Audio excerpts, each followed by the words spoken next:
Hey, yo, what's the deal? It's your boy Tag from Pro Wrestling Tag, you know what I mean? As of this recording, it is 5:13 p.m., January 16th, 2026. You know what I mean? This is the first and only video of the day. You know what I mean? And I got a lot to talk about. You know what I mean?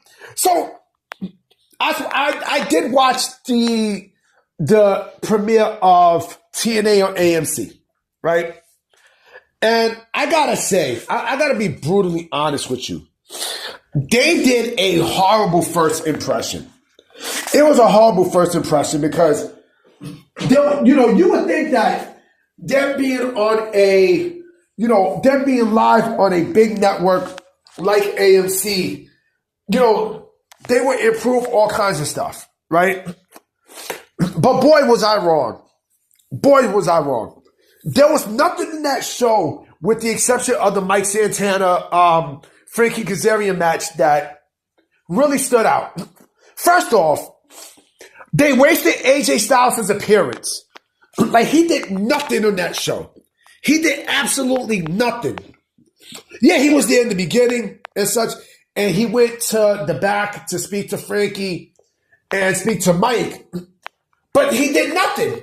There was no storyline progression of him, showing up and, getting involved in shit. There was nothing.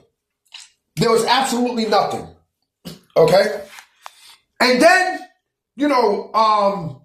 the Iconics, aka the Inspiration, not only they lost the tag team championships, right? But they announced that they're leaving TNA, right? So they're basically free agents. They announced their departure from TNA and such, right? I see them going to AEW. You know what I mean? I don't see WWE being interested. I mean, but then again, who knows? Who knows? I think Sean Spears' wife is there. Who knows? Right? And they also brought Sonya Deville is now there, and Cora Jade. Other than that, the show was garbage. And yeah, the main event though was good. I'm not gonna lie. Like that Mike Santana, Frankie Kazarian match was good. I'm watching it with Mama Tag, right? And she's like, oh, Mike Santana's a handsome Boricua. He's a handsome Boricua. You know what I mean? Because Mike Santana's Puerto Rican. So my mom was like, he's a handsome Puerto Rican guy. He's a handsome Boricua. I'm like, cut the shit. But I'm glad he did win the TNA championship. Other than that, they did a very bad first impression. It was not good. There was a lot of felt expectations. I knew there was going to be no Jericho. I was right about that. Jericho is not going to TNA. Because if that was the case, he would have been in that premiere. And then I heard that there were visa issues and such. It was just a whole fucking mess, honestly. They're probably going to do a number, but who knows? Who knows? Like I said, this is not good. This was not good. Like, TNA clearly need to step their shit up, storyline wise and just aesthetically as well, because if they keep on going with how that first episode was yesterday, forget about it. They're going to lose so much fans. It's not even funny. It's not even fucking hilarious, yo. It's crazy. It's crazy. It was freaking boring. It was not a good show. It was not a good show. Now, this is the other thing I wanted to get to, because this pissed me off. So there was a report from, I believe it was from Sean Ross Sapp. It was from the Wrestling Observer about WWE, shifting their recruitment strategy to bring a lot more black male athletes and indie veterans, right? But I want to focus on the black male athletes for a minute, because apparently there's been a criticism online that Triple H buries a lot of black talent. He doesn't like black talent. They're not doing enough to push black talent and such, right? Triple H hates black people, right? There's the narrative. So in retaliation, Triple H does this to emphasize more on black talent. And who knows? There probably are some good talent. I mean, shit. If you go by that settlement, only thing I gotta say is over Femi, Trick Williams, and let me see, Lash Legend, Jay Cargill. But we're talking about more of in general. And now I was gonna say Keanu Carter, but he's in NXT. And now he's getting Powerhouse Hobbs. Right?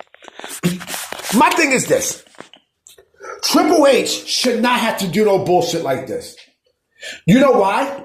Because you should, first and foremost, I would not cater to anybody, claiming that, I'm a racist and such.